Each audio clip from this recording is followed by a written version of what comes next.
Kevin, what's wrong with the car that we're in the Home Depot parking lot? Well, sometimes on these type of road trip situations you gotta make judgment calls. And this time, the car's been doing good, real nice, but we noticed a little leak had developed. This car has a Hydro Boost brake system, which means the power steering pump down here powers the brake system up there.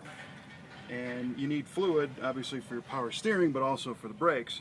So I wanted to make sure that if there was some kind of leak, that we fixed it. And it turns out that on the back of the steering pump, there's two little copper crush washers.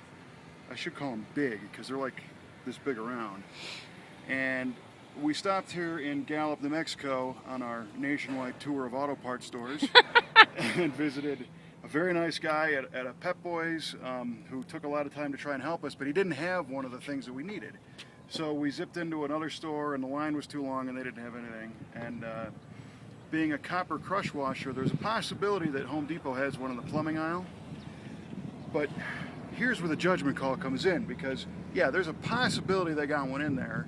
I need two, and if they do, as soon as I crack this thing open, you have to put new ones on, okay? So if I buy them and they're not right, I'm stuck here. And I don't want to do that. I don't want to be stuck.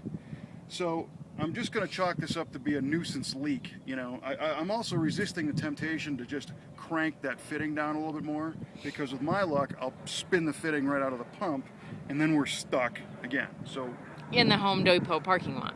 In Gallup, New Mexico, which is a nice town, but In the sun.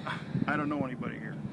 So we're just going to maximize our chances for success on this trip, and we're going to top off the fluid, and unfortunately it's going to drip a few drops on the ground, and I know I commented on this earlier, the environmentalists would be upset with me, and I'm trying to avoid that, but I don't think I can. It's too risky.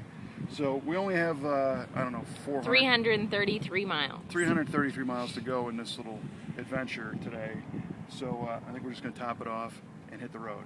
And the other thing that you want to remember is make sure you bring lots of paper towels and steal a pink Tupperware funnel from the kitchen to fill your leaky fluids, right? So, see you on the road.